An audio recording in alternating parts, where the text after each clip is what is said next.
Hello and welcome to Mental Health Mondays. We are so happy that you are here with us. This is a program that is sponsored by Living Manna Church.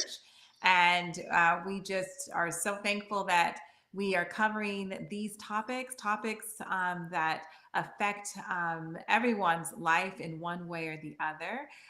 We were gone last week, but the week before, our last episode, we were talking about depression and predictors, 10 predictors, 10 hits, if you will, to that can lead to depression. And we are going to continue that discussion today. So I would like to welcome my co-host, Dr. Ricardo Whyte. It's good to see you. Good to see you as well, sis.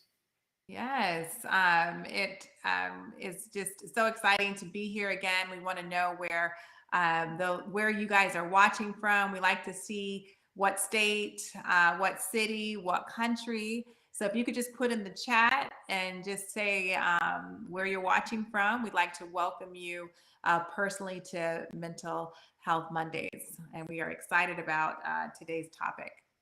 Absolutely. Absolutely. I hope you got some time to kind of refresh and celebrate the nation's independence. Get some Yes, mental yes. health of yourself. Yes, we were able to do that and spend time with family. So I hope you were able to do that as well. Absolutely. Um, yes, welcome. We have people there in Pennsylvania. All right, welcome. Trinidad and Tobago Tobago. Awesome. from Belize, Canada. Canada. Old Canada. Yes, as you guys are putting in the chat where you're watching from, I just want to remind everyone to visit our Instagram page and to like it. So if you are on Instagram, our Instagram page is My Living Manna. So and it's right there on the screen. So just follow us there. I should have said like it. That's a Facebook thing. Follow us on Instagram. Oh, absolutely. And so that helps with all the algorithms and all that stuff that I really don't understand, but they say that it awakens the algorithms and things start spreading and connecting. And yeah, I don't know how to explain it or understand it, but it helps. Use some of that digital currency that you have and Yeah. share Yes. and share Yes. because this is the least we can do. A nice little easy thing to help us Yes. enhance our impact Yes. in spreading God's word, but also just spreading content that Right. is applicable, relevant, and that you can actually put in place in your life. So Yes. yeah, help us do that. Absolutely. And that is our goal. We want to be practical and just so you can have ways. I mean, this is for all of you who are watching, of course, but we want you to share it with your families and friends, especially we're talking about mental health. That's such a big topic that is always in the media. Hollywood talks about it. Everybody is dealing with with this topic. And so we just want the people that you know to know that Living Manna Church is also dealing with it every week on Mental Health Mondays. And we welcome your questions and comments as we get going. We want to hear from you and be able to answer as many questions as we can as well. So, yes. Absolutely. So So, we with that said, we got people in New Jersey and Georgia, and I missed some Papua names. New Guinea, Yes. Georgia, Welcome. yeah, Welcome. Boston. Boston. That's Well, awesome. So yeah. yeah, we Dr. Neil Nedley's 10 hits are what inspired um, our discussion, and so we thought that we would sort of support you in providing you some of our perspectives on these 10 hits, but then also providing a setting where you can ask your questions. So last time we met, we talked about genetics. Mm-hmm. We probably talked about addiction too. Did we talk about We addiction or is we that the did one talk before? about addiction. I know we ended with addiction, Mm-hmm. and I feel like we did do circadian rhythm just because I remember talking about maybe that was another program just about how important sleep is and what happens to our minds and our brains when we don't get sleep. And I remember sharing a story about how my husband and I had decided, like, okay, when we don't get enough sleep, we're just not going to talk about certain things because we both get easily irritated. So I don't know if that was in that discussion or another time. I just for some reason I Right. remember. Like, was it there or was it, Sabbath school class? So yeah, it's I a know real it was on Mental Health Mondays, but right, right, yeah. but it may not have been for the circadian rhythm. So we Well, can tackle that again too. We okay, definitely did addiction and genetics, right, right. And so those are some great and I discussions. think developmental. And the beauty is that they can go back and you can always go back and access, that discussion and seeing what was there. So Yeah. today we would start off with what's your vote, sis? What would be the one that we have? I have number 4 is circadian rhythm, and it sounds like you're saying you're pretty confident that we already talked about that. So But we can go over it again. I mean, that's fine. Let's go over that yeah, again. I think it's great. sure, I think people will get a blessing. no So problem. We not more can than the same. definitely. Well, we can talk about sleep. And so many of the Yes. wonderful things that take place when you are sleeping. So Mhm. you'll hear that the normal desired amount of sleep that's recommended is roughly about 8 hours. But of course, there's going to be a variation. Some are gonna tap out at 6 hours. Some people 7. Some people 8. So there's going to be a range of what does it for each person. For me, my thing Some is people 6 hours. Like, right. yeah, for me it's I was just six gonna say hours. some people say they feel really good with I yeah. feel I feel really I good. don't If know I if get mine is. 7, then I'm like walking on water. So, but 6, the ideas start flowing and I'm ready to go. I'm excited. I can't. Yep. It's like I want to get down to my office and Mhm. get going. So yeah, what's the ideal number? So that's the range. What's happening when you sleep? I would leave it to a sleep expert to talk to you about the various phases of sleep and REM and all this other Right. kind of stuff. Yeah. But some of the wonderful things that are happening when you're sleeping, there's an important term called consolidation. Consolidation. So in mental health, one of the things that we're aware of is that there is the conscious, preconscious, and subconscious. Conscious, of course, that's the experience that we're having right now. We are thinking actively. We're involved in our environment. We're processing. We're analyzing on a conscious level. Pre-conscious is just before consciousness, and then of course subconscious. That's where you're kind of disconnected. You're connected, but you're not aware of the connection. So you're a little disconnected from consciousness. But one of it, and it's almost like when you're sleeping, it submerges the conscious ideas into the subconscious, and that's where it gets reworked on, and things get re-represented to you. But then that's where consolidation takes place. That process is what can often transfer things from short-term memory to long-term memory. When you get a number of cycles of sleep after you've been wrestling on an issue, Right. that's when it can then transition over into long term. But with a good night's sleep, when you wake up, you can often have eureka experiences. Like, how often have you woken up and you're like, I can't buy that car. I can't afford that. You Right. know, Making sense. what's that? I said you're feeling wiser. You're making a better decision. Right. It's like Mhm. the decision now is connected to many other aspects of you, and now you're weighing other facts in, Mhm. and it's like you just eureka. Sometimes you're asking the mind a question. Sometimes there's a perplexing problem, and you go to bed and you wake up and I don't know why I didn't think about this before. We could always do X, Y, or Z. And that is one of Right. that's one of the advantages of a good night's sleep. Mhm. There is a book that is just a gold mine as it relates to sleep. And yeah, I think that confirms that we talked about this because I talked about it last time. Why we sleep, Yeah. why we Yeah. sleep. Yeah. And so Jody's asking, can you really catch up on sleep once you didn't get enough? And so the sleep literature is saying that that is less and less true as we once believed. We once believed that, hey, you can just cover that sleep deficit. But for example, the research is now showing that there is damage to the brain when it is Mhm. subjected to a deficit in sleep, and it's not as reparable as once thought. Okay, it's not as reparable as once thought. So this whole feeling that, oh, I can just catch up. I can just expose myself to however the severe sleep deficit, but then I'll be able to catch up. We're finding that it's more of a fallacy, and really getting a good night's sleep on a regular basis and avoiding settings where you are sacrificing sleep within reason, obviously, is something that one should really take to heart. So a good night's sleep facilitates focus. It facilitates your ability to concentrate. It helps with depression. It helps with anxiety.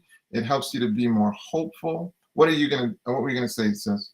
Well, I was just going to say, because I've heard Dr. Nedley actually share this before as well, that because when you're because you stated that we need to get a good night's sleep, and so what does that actually look like? Does it matter what time Very we good. go to bed?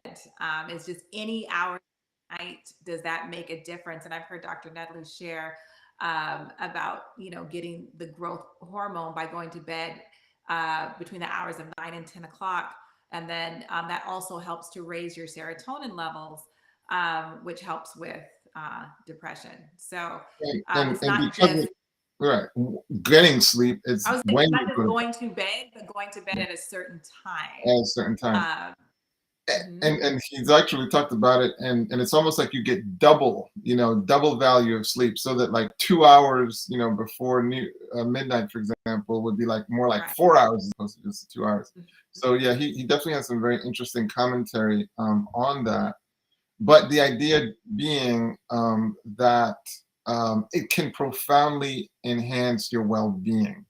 And I think it was Dr. Schulin. How do you pronounce his name? Schwartz? Schweltz. Yeah, Schwartz. Dr. Yeah. Schweltz. Man, did Schwartz. he drop some science?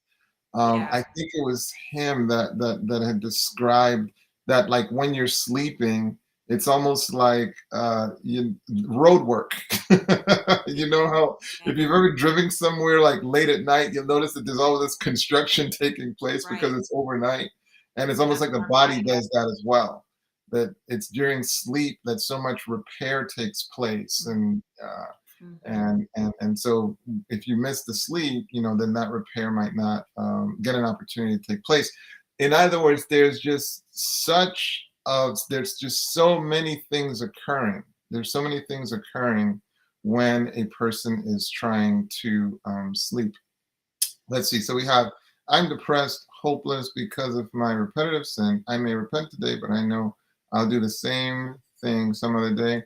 I feel like my prayer confession is useless. Help me. I'm having breakdown.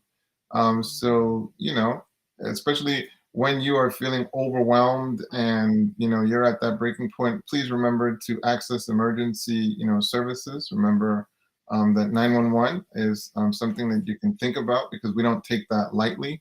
There are situations that are like beyond just a phrase and a response, especially over the internet. But that said, I would say you'll want to Um, remember people like the Apostle Paul, who mhm. he had to constantly contend with the reality that he orchestrated the killing, or he was complicit in the killing of God's heroes. And that was something that he had to grapple with. So we're not talking about just little traffic stops and little light issues. Imagine if you had to deal with the guilt of you were responsible for killing God's heroes. And him having to embrace the faith that God's blood was sufficient for him. So that it can be so important that that we understand that this walk is a struggle. There's a reason Christ says, "Take up your cross and follow me." But that said, in tackling, depressive issues, the hierarchy is obviously, consider 911, and then consider working with your outpatient, provider. The mental health team can consist of a psychiatrist that can prescribe psychiatric medications. And then, of course, you have nurse practitioners that can also prescribe, and both can at times be skilled in therapy. And then you have the range of therapists that can also provide therapeutic interventions. So whether that's a marriage and family therapist or a psychologist, or a social worker that's trained in therapy, or a counselor. There's a range of people that can then provide therapeutic intervention. And therapeutic intervention is significant when we understand that our thoughts affect our mood and our mood affect our thoughts. So that you can see how critical it is that we work on our thoughts so that they don't undermine us. What were you going to say, sis? Yeah, I just want to say, and I didn't see the name of the person for that comment, but I wanted to see if we can, at Living Manna here, try to assist in helping you find a mental health provider in your area. If you could email us, we could directly maybe assist you in that process. I mean, we're not in your state, but we could help you, try to find someone, or if you're not already working with someone, just to follow up with you. So I'm going to try to put my email on the screen so they can see that, and we can connect with this individual. So it's Atonte at Living Manna Church there, or Dr. Ricardo at livingmanna.church. And we'll just try to stay connected with you, and see how the process is going of you getting connected with someone in your area, a mental health professional in your area. So I just wanted to say that. No, thank you for that. Um, Don't forget to make use of county resources, because county resources can at times yes. meet you Is where my you are. audio still low? Do you hear me pretty well? Someone said I'm my hearing audio you. was low, and maybe I'm maybe hearing because my microphone is further away from me today than it normally is. Tell me if my audio is better. Is it better? you. Yeah, you're good to go. Okay. Okay. You're good to Good. go. Okay. Yeah, Another. yeah. So yeah, and I was just giving you the picture because other people may have that question as well. That look, if Mhm. I'm going to devise a plan, a mental health plan, what do I do? And so that's why I want you to understand. And someone did email me asking, hey, what are the various therapists? What are the various mental health Mhm. practitioners? And so just kind of running through that. So we talked about, the psych, the various therapists. Right. But we want to honor the reality that it's a battle. Your mental health is a battle. It does require your engagement, and you want to form those connections before you need them, because when mental health crises hit, a lot of times you don't have the energy to put those things in place, and that's why it can be so important to get those networks built before you need them. So that's Mhm. something important to realize. If your Mhm. brain is overworked, does that affect a person's sleep? So the way I'm going to interpret that question is, what is the recipe for a good night's sleep? And you'll see the answer, how it pertains to that. So believe it or not, if you want the recipe for a good night's sleep is you do need sufficient exhaustion from a mental standpoint. So that's why it's helpful if if you have mentally exerted some energy, whether that's writing or reading or problem solving or what have you. It is good that you've exerted some mental energy. But people who only exert mental energy, they still may go to sleep and notice that they're still kind of, just uneasy and wiry.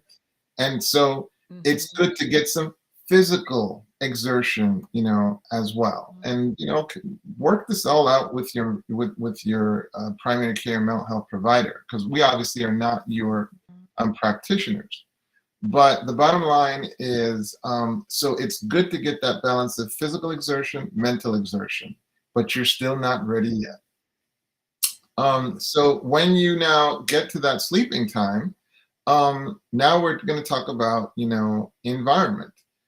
So Mhm. the environment, it's important that the environment is dark, Right. because apparently melatonin is released in your brain in direct proportion to the severity of the darkness. So the darker the Right. room, the more melatonin is supposedly released, and melatonin is your natural sedative. Okay, so it's almost like you were designed with a built-in sleep medication that is Mhm. triggered by the severity of darkness. fearfully Right. and wonderfully made. Okay. Yeah. The darker it is, the more is released, and it's a natural sedative. Hmm. Okay. So I don't know if you're familiar. I just want to share this really quick. I don't know if you're familiar with sleep hygiene. Have because I sleep hygiene. Have you heard about that? well, I well, share this with my clients.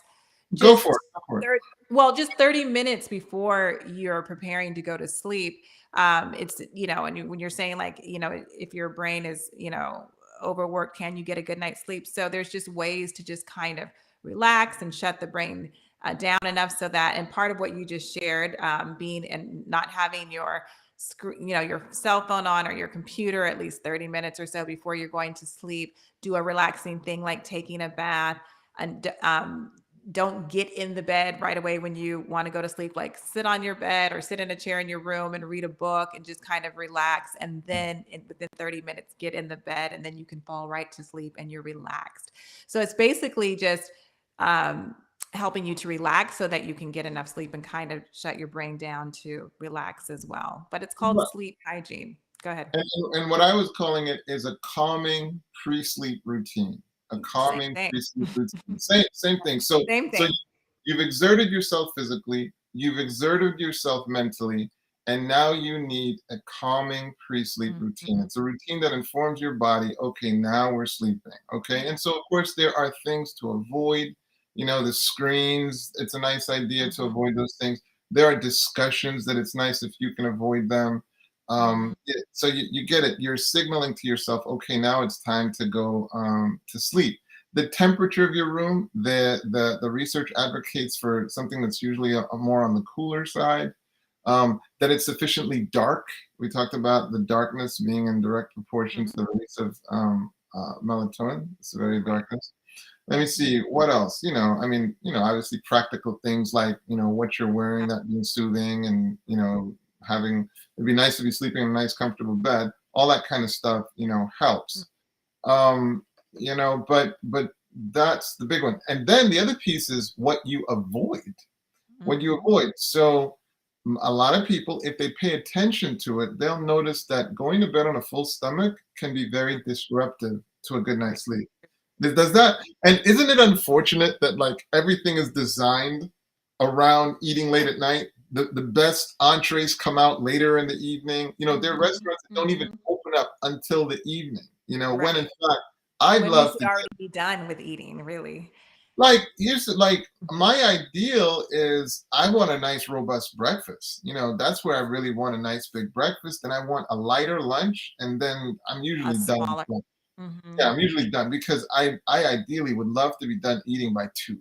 I want I think you're supposed to eat breakfast like a king, lunch like a prince, and then dinner like a pauper. I'm assuming a pauper eats like just a little bit. So that's I got that from Weimar, but a lot many years ago. But that is how we should be eating, and it makes sense when we're thinking about the sleeping, just because our bodies have to go into that repair time when we're sleeping, and it's mental and physical health that the body is repairing. But then if it has to deal with digesting this big meal, it's just a whole other thing that the body has to do, and then we don't get as good of night rest. So right, uh, because it's almost like going to sleep while there's this huge factory. It's just an illustration, but while this huge right, factory is working, right. and your body is taking on the task of, processing all that stuff that you've consumed. And and I know that you wake up in the morning and it feels all funny and you got weird tastes in your mouth and all this other kind of stuff, and you don't feel as rested, and it's like, oh, Right. that's gonna be a long day. As Mhm. opposed to when the stomach is nice and resting, you wake up, the sleep is just so much better. This is a big topic, but it's really important. You get your sleep Yeah. down, and it's super helpful. The Oh, geez. gastrointestinal system Mhm. has a number of waves. Okay, so the gastrointestinal system that it goes throughout your body, it has muscles that contribute to there being waves that carry out specific functions. Okay, one of them is Mhm. called, like, for example, the myenteric plexus, or something like this. But it's this giant wave that will go through, and it's got some cleansing features, but it does require that the stomach has been inactive for like 90 minutes. Like, so it requires a period where you haven't been eating. It requires a fasting period of 90 minutes in order for it, like every 90 minutes it'll occur. But when you're in a fasting state. And so what you'll see is if you're eating constantly, it'll disrupt that. Mhm. So and it's an important part of keeping the intestines clean. So just Mhm. little things like that. There is an important part for rest. Okay, there's an important part for rest. All right. Anyway, I hope you see how big the topic of sleep is in lifestyle. There's another question: does proper Mhm. rest help to improve memory? Um, so to a degree, because obviously, if a person is suffering from one of the cognitive, disorders, such as, for example, Alzheimer's or something like that, um, obviously, sleep is not necessarily going to reverse that kind of memory damage. But that said, we all know that concentration is an important part of being able to memorize something and having memory. And Mhm. sleep or a sleep deficit can be incredibly disruptive in concentrating, and therefore it can be really difficult in forming memories. And so, what you can see is that with good sleep, of course, it will support good memory. We said it. It helps with mood. It helps with anxiety. It helps with so many things, and it helps the body repair. So what causes light sleeping? Is it physical or mental? So as people age, the sleep architecture can change, and sometimes people who are more advanced in age at times can have lighter sleep. But there are just a myriad of causes for quote unquote light sleep and what that entails. So you'll want to know that there is an entire discipline of medicine that just deals with sleep. So we're sprinkling lightly on a topic that is absolutely vast. Mhm. There are people who literally will specialize in sleep and sleep studies, and they can talk to you about the various phases of sleep and the roles that each phase plays in memory and wellness and lifestyle and so on and so forth. And that's not what we're delving into here, but don't miss the message to take your sleep Serious. seriously. Take it seriously because it has a profound impact on your mental wellness and your physical wellness as a whole. So I hope that's been made clear. The Um, question that's on now, can too much sleep affect mental health? And I don't personally know of a study that says too much sleep can affect your mental health, but one of the symptoms of depression is, you know, sleeping all the Hypersomnia. time. Yeah. Yeah. So um I say if you're sleeping too much, then you're not, doing the important things of the day that you need to be doing, and then you don't feel like you're at your best, or you're just just not as motivated, and so that definitely affects your mental health in that way. Any advice for kids who seem to be night owls no matter what you try? Yeah, I mean, so I'm going to humbly say what it is that I remember the tactic I used to use was I would invest energy in exhausting, my daughter, and my younger brother when I was kind of his caregiver, so to speak. But I would invest Mhm. energy in, making sure they were tired. And then talk about a calming pre-sleep routine. Come the right time of night, if we went on a little drive, she was out. Like she was before you drove out of the parking lot, she was out. Yeah, So that's when you could just turn right back around, scoop her up, and get her right into bed, and you just won yourself about a good 6 7 hours of Mhm. peace. So yeah, but the strategies are, the big strategies with kids are program. What is the program? What is the routine? And building into those programs things that exhaust them mentally, things that exhaust them physically, and then getting that calming, pre-sleep routine down. Okay, no, let's chill with the lights. Let's, do so and so forth. Let's shower. That kind of stuff. Yes. Um, what else you got? And and I I mean, we have other hits that we can start to cover.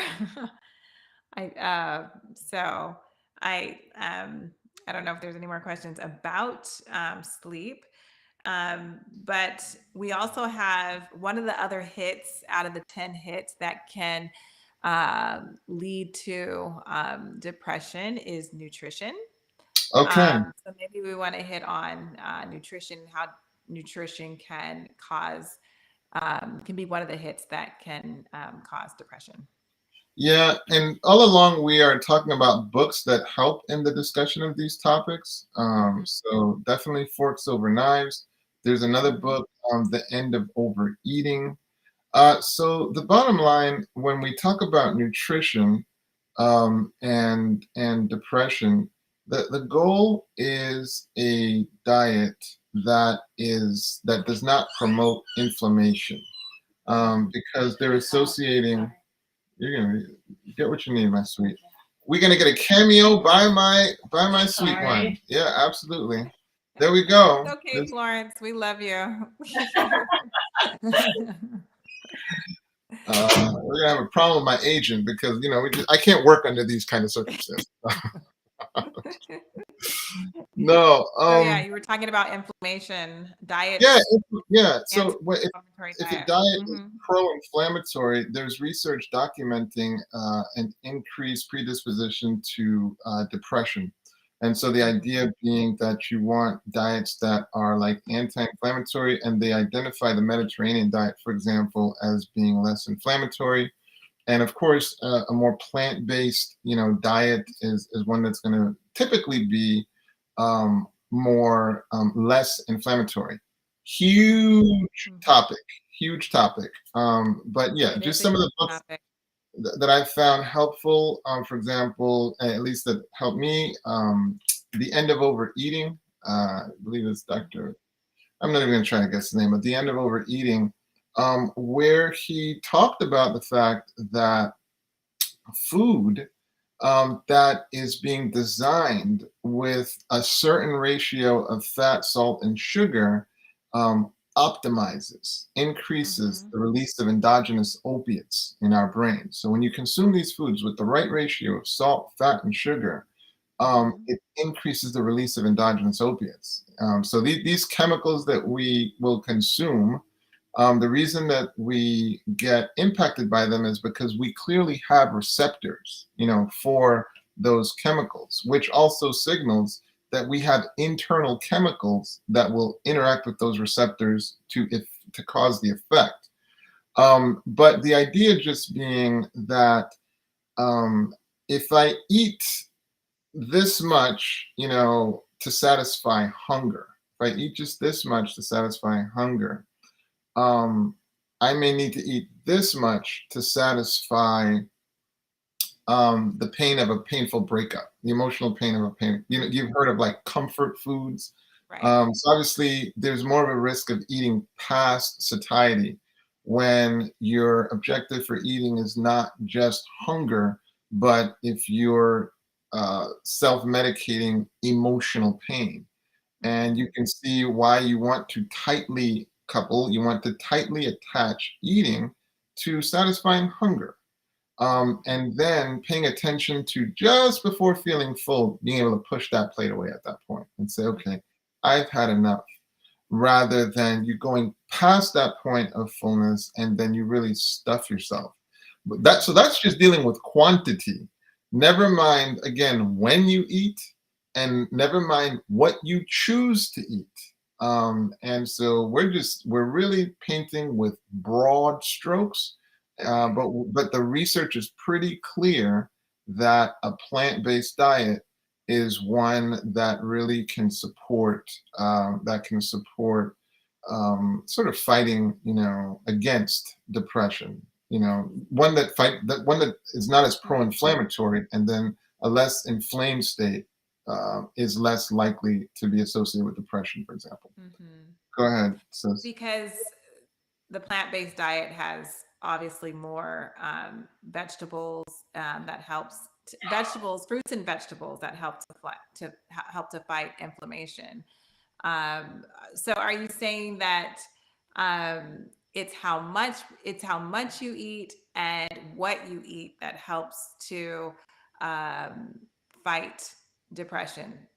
Well, portion control is an important part Okay. of the discussion, Hmm. because as you know, as adipose tissue becomes more and more, adipose tissue doesn't just sit Hmm. there; it releases chemicals, and some of those chemicals are not necessarily a positive impact on the psyche per Hmm. se. So that's why portion control, is an issue, but also one of the things that we can easily develop is food addictions. Food Hmm. addictions is one of the rare situations where you can get loaded in front of a person and they can't say a thing to you. You can Right. eat with impunity in public, and other than some little judgmental stares or glances, people cannot come up to you and say, "Hey, you're hurting yourself." You Hmm. can't do it. Hmm. And so it's something where one has to take that personal initiative, that personal responsibility to say, look, I have a problem and let me seek help. But let me get back to Hmm. eating because of hunger and stopping before satiety, rather than self-medicating emotional pain with my eating habits, rather than not putting in place measures that treat food addiction. What were you going to say, Sis? I was gonna say, would you say all of these hits, and we've only gone over four out of 10, but all of these hits in one way or the other is causing our serotonin levels in our brains to decrease, which um, helps depression or emotion, those feelings of depression to be existent. The preeminent theory that serotonin deficiency is the only cause of depression, I would say there is more research, coming out that the story is more complicated Mm, than that. So I wouldn't say everything simply is connected to a deficit in serotonin in various parts of the brain. mm, They're like, when the story is finally told about depression, they're going to find that there are many syndromes built into what we're calling depression at this time. mm, And I think the strategies for dealing with depression are going to be much more effective as they are able to subcategorize what the specific uh, uh, components of a unique person's depression mm. are, whatever is the correct language. So I'm saying I Mhm. think the story is a little bit more complicated than just a serotonin deficit. Okay. I think there are other deficits that can also contribute to depression, Mhm. but the research, I think, is ongoing in that space. Like, look at inflammation. Look at recognizing that the brain in a more inflamed state is more, Mhm. let's say, prone to depression. So they're finding more things. Um, Yeah, something that I'm very familiar with. I'm actually live on an anti-inflammatory diet for health issues, but it does help you feel much better in so many different ways. But there's so many um, components to that. And I'm not the medical doctor. I mean, you are, but I'm not. You're the psychiatrist. But there's so many components, so many things that can cause inflammation in our diet. Things that you wouldn't even think. Some things that are even um, healthy for us. Not something necessarily bad, but even too many carbohydrates I, cause I can want to cause. make Thank you for that, sis. And Mhm. there was a comment. Now I'm having a hard time undoing the results of it. As far as with the dynamic of eating and feeling like it's like a hole that you're having trouble filling. Um, one of the skills and one of the disciplines that is so critical to develop and nurture is the ability to continue in the effort despite seeing immediate results. That's pivotal. That's Mhm. pivotal. And so there are a lot of people who they start a wellness process, Mhm. and they are very attuned to results. And when those results aren't there, that magnifies the depression. It magnifies a sense of defeat, and that's a huge problem. So, Mhm. what's the cure to that? The cure to that is sometimes looking at other markers, such as, hey, I was able to, I started at only being able to do 5 minutes. Now I can do 10. That's a win. So changing the focus from the Right. ultimate outcome to performance based. The other piece being develop the routine. Develop the routine. So now the other goal is, hey, I just want to develop the routine. I do not want to pay Mhm. any attention to outcome or intensity. I just want the routine. Okay. And this is where a lot of times I see trainers really undermine people because they start them off super, super intense, and that doesn't serve, because embedded in the person's mind is how much pain they experience. Rather than develop the routine, intensity will come naturally. Mhm. And so I think that statement, now I'm having a hard time undoing the results of it. That's all of us. That's all of us. Um, like we get to that state unnoticeably. And once we're there, my goodness, it takes everything to make the change. So the key is to be able to persist, even with minimal feedback that you're having success, but recognizing you're on a trajectory for improvement. You're on a very, very important trajectory. 1 pound lost a month is still 12 pounds a year. And Mhm. that's still 12 pounds a year. And obviously in a decade, that's 50 pounds. That's 50 pounds. That's 1 pound per month. That's 1 pound per month. And Right. so it's still significant, because the other piece to it is, there's the other kicker that's really, really, really cool. Even if you quote unquote only lost 50 pounds, even if you only, but you're not gaining. Mm. You're not Mhm. gaining, you Right. know, and you're moving in the right direction. So Right. huge win. You've arrested the bad downward, whatever progression. So anyway, just wanted to highlight that, because as we're looking at Mhm. changing, that's a huge thing. I don't see any improvement. Well, let's make sure you're looking at the right thing. Right. Right. All All right. of these bits are huge topics within themselves. But I want to. I mean, we did circadian rhythm. We did nutrition. One of I don't know, the last one that's number 10, listed in order as he lists them, is the frontal lobe. The Yeah, frontal frontal lobe. lobes. This is a big one. This is Mhm. but it's a They're super, all big. super important one, because we see in our culture a blatant disrespect for the frontal lobes.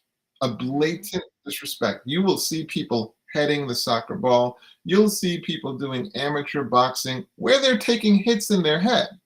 You know, Hmm. you'll see people playing football and crashing their heads together. And thank goodness, it appears football is trying to move away from that as much as possible. Which is awesome, but it's your most important asset. It's funny because we were talking about like sharing screen. If there was an image I'd want to share with you, my image is, I try to depict the brain as a giant diamond. Okay. I try to Hmm. depict the brain. It's your giant diamonds. Diamonds are not only a girl's best friend, they're a guy's best friend as well. Especially when you recognize that your brain has the equivalent to a giant diamond. It solves your problems. It's how you enjoy life. It's how we create things. Okay, this is our most important tool. And the recklessness with which we see people, as it relates to their frontal lobe. So what? And maybe our audience, just may not understand what happens in our frontal lobe, like why it's so important. I mean, just describing that this Yeah, is where we make our decisions.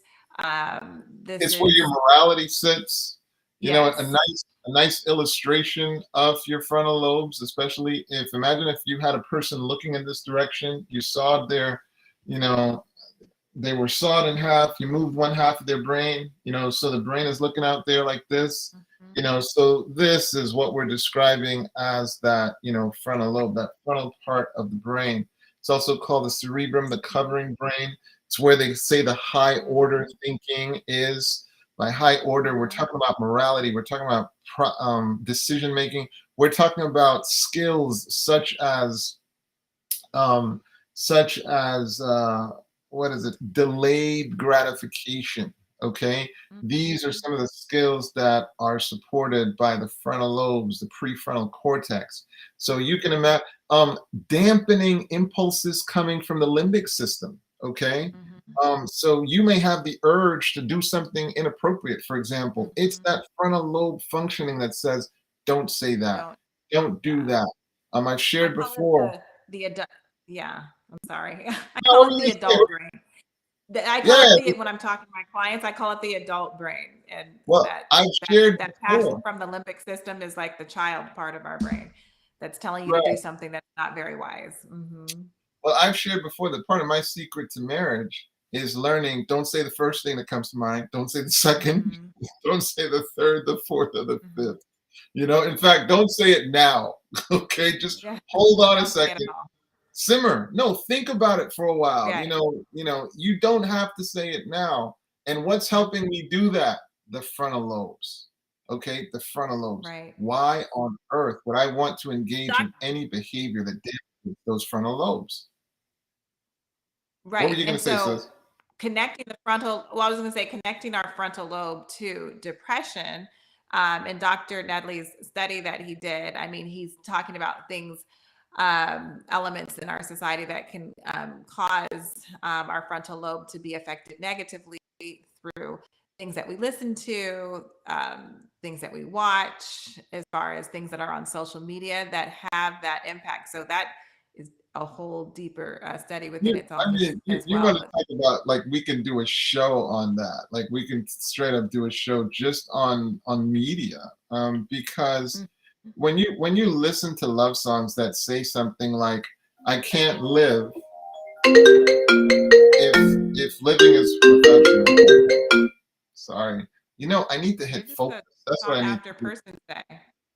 I'm sorry. What'd you say? I said you're just a sought after person today. Your family needs you. The patients need you. Everybody needs you. So That was not a patient. I'm off call. okay. That was not a patient. Don't go getting me in Okay. trouble, sis. Yeah, I'm not. I'm off call. I would not be like, you can wait. That's not how this Yeah. works. I would have to jump off of this Disclaimer. and be like, sis, I got a phone call I got to take. But no, I'm not on call at this time. Um, but the media, like we are so quickly disregard what it means to listen to a song that says, "I can't live without this person." What are you saying? Like, listen to that. That's pretty powerful language, especially if you Right. sing it over and over and over again. Remember what we said. Thoughts affect the mood, and your mood affect the thoughts. So things can slip in there and provide thoughts that will then downgrade your mood. What were you going to say, sis? No, I was just kind of saying with you what you were saying. Right. Our thoughts affect our mood, and then our mood affects Like, our and behavior. it's interesting because I'm sure you can recall if you've had a breakup or something's going on emotionally, and you're kind of drawn to these songs that will mimic your emotions, and it just makes you feel awful. It's like it pulls you down even more. So never mind movies. Like, if if a picture is worth 1,000 words, then a movie is worth a million. A video is worth a million. So it's really starting to pay attention and ask yourself, how do I feel after I've watched that? How do I feel? What are the thoughts that now just keep going through my mind over and over again?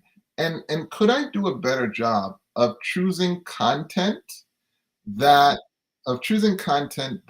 that leaves me feeling uplifted?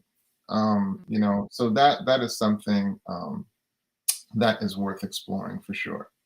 But no, And I want to, yeah, fantastic. I just wanted to say again, I think I said this a couple weeks ago too, but just, in the study that Dr. Nedley did with the 10 hits, it just showed that 4 or more of the hits um, led to depression. And I Or know you had shared last time, like addiction, like in itself, like a drug addiction in itself could, definitely lead a person as they're trying to recover, or could lead to depression. I mean, just trying to go through that process.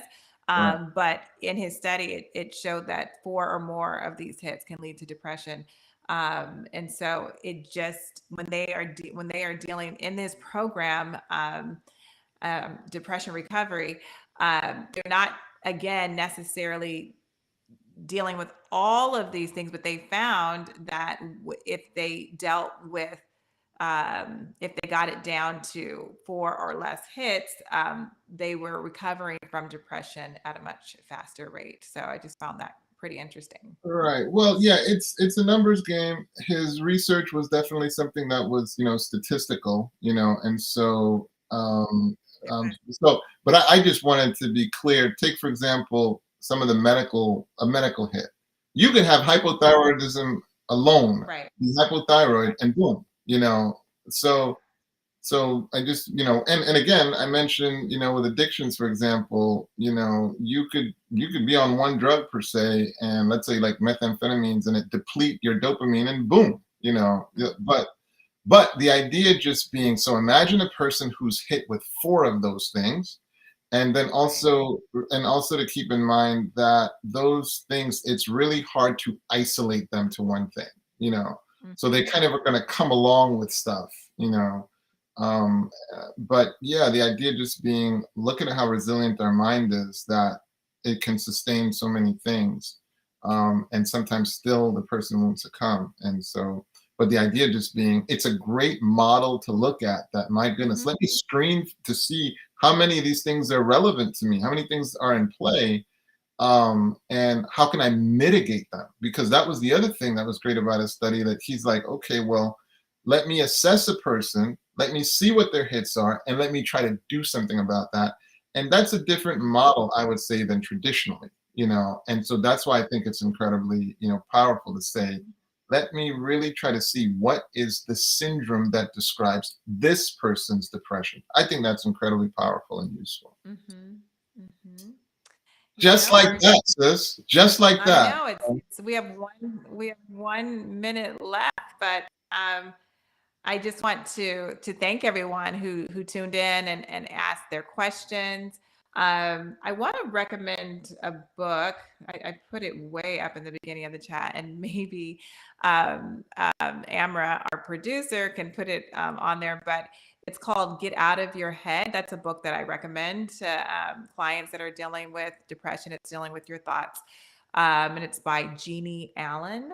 "Get Out of Your Head." So I don't know if she's going to able to put that up. She's probably typing that right now.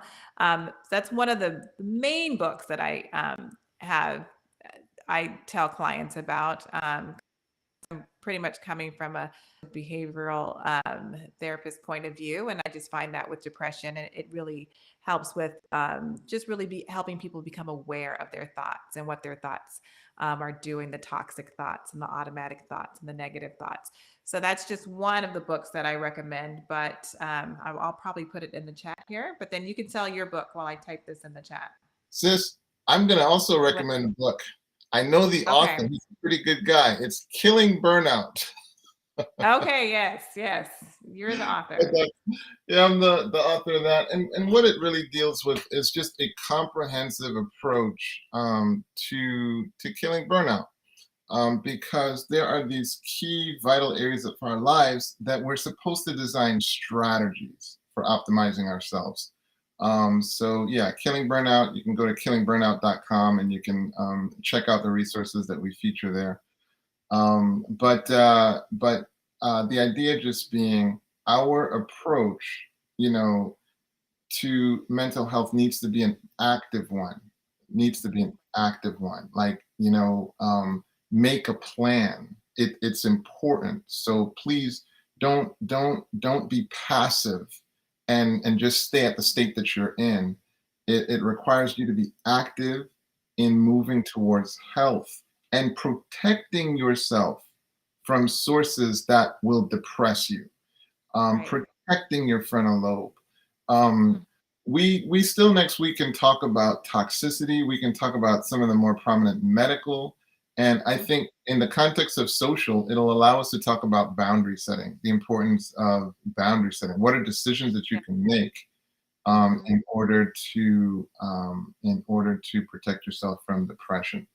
Sis, it's Mhm. always a pleasure, just It playing is. off It you. is. Yeah, there's definitely a lot of things that we can continue to discuss on depression because we talked about the hits, but there's definitely more that we can talk about, things that people can do um, for themselves that can help. Of course, working with a mental health professional is very important too, determining what level of depression you are at.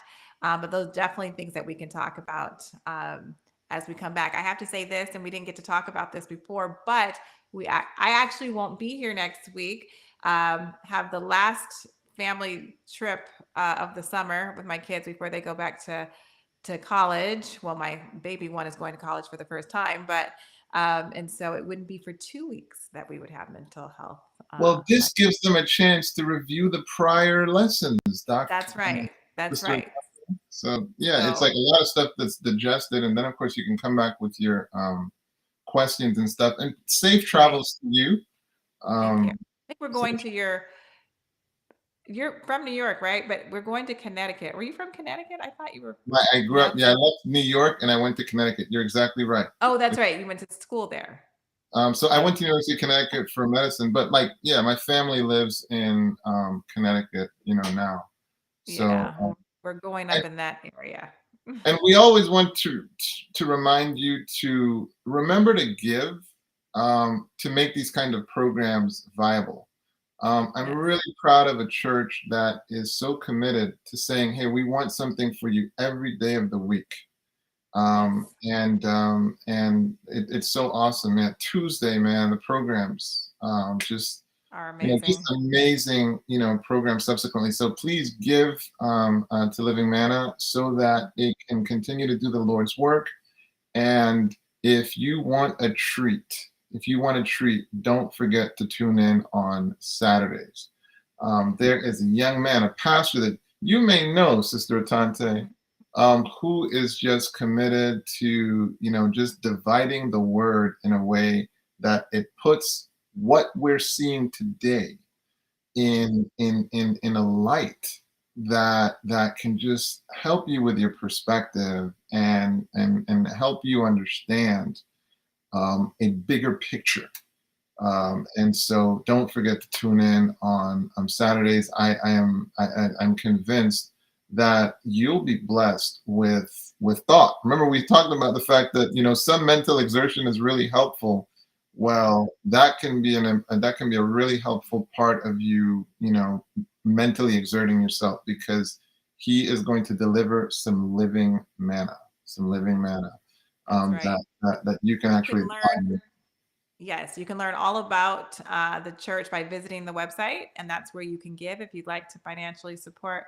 But livingmanna.live, and it's on your screen, so you can visit our website, hear about the other programs that we have during the week, and then just learn more about the church as well. So we just want to thank everyone who has watched. We want you to make sure you go to our Instagram page and follow us, and share this program with your friends and family members.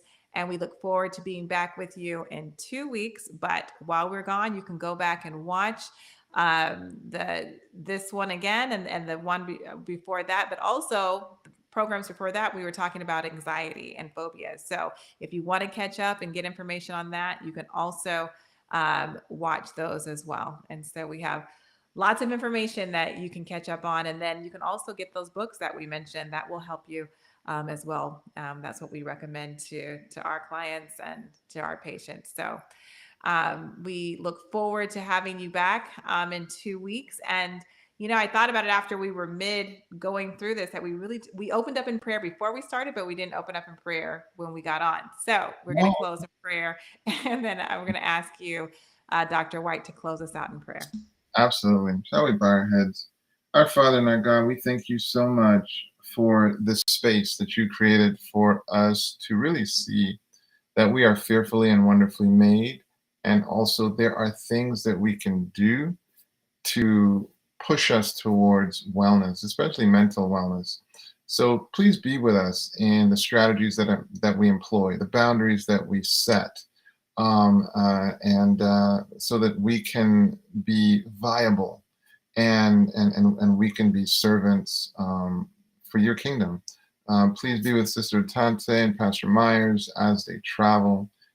Please keep them safe from all harm and danger, seen and unseen. Please be with their families. And Lord, thank you so much for living that. We pray this in your holy name. Amen. Amen. All right. Have a good All evening, right, everyone. till we meet again.